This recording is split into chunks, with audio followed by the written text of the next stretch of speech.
नमस्कार. जळगाव आरटीओ कार्यालयात जप्त करण्यात आलेली वाहने राम भरोसे. शहरातील अत्यंत उच्चभ्रू वस्तीत असलेल्या आदर्श नगराच्या शेजारील बाजूस आरटीओ कार्यालयाचे प्रशस्त प्रांगण आणि इमारत आहे. आरटीओच्या भरारी पथकांनी कार्यवाही केल्यानंतर वाहनधारकांनी जागीच दंड न भरल्यास अशी वाहने आरटीओचे अधिकारी जप्त करून आरटीओ ऑफिस कार्यालयात घेऊन येतात. मग ही वाहने जोपर्यंत संबंधित वाहनधारकांची दंडाची रक्कम भरत नाही तोपर्यंत आरटीओ कार्यालयाच्या परिसरात जमा असतात.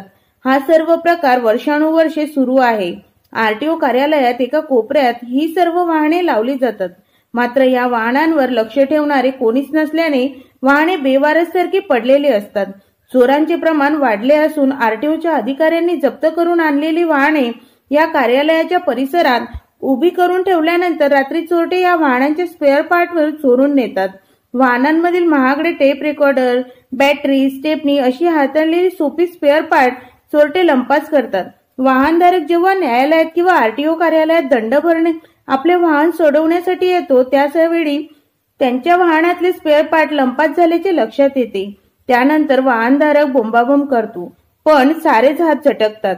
आपल्या वाहनातील स्पेअर पार्टची चोरी झाल्याचे वाहनधारकाच्या लक्षात येते. त्यावेळी तो वाहनधारक बोंबाबोंब करीत संबंधित अधिकाऱ्यांकडे दाद मागण्यासाठी जातो. मात्र अधिकारी थेट जबाबदारी झटकत हात वर करतात. त्यामुळे वाहनधारक हताश होतात. नेहमी तक्रार कोणाकडे करावी व कोठे करावी हेच त्यांना समजत नाही.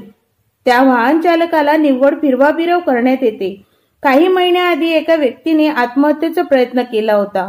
मालवाहू रिक्षा पकडल्यानंतर ती रिक्षा आरटीओ कार्यालयात जमा केल्यानंतर दंड भरून रिक्षा सोडवण्यासाठी गेलेल्या एका रिक्षा चालक तरुणाने रिक्षातील टायर आणि बॅटरी लंपास झाल्याचे लक्षात आल्यामुळे वैतागून कार्यालयातच अंगावर राखेल ओतून आत्महत्या करण्याचा प्रयत्न केला होता.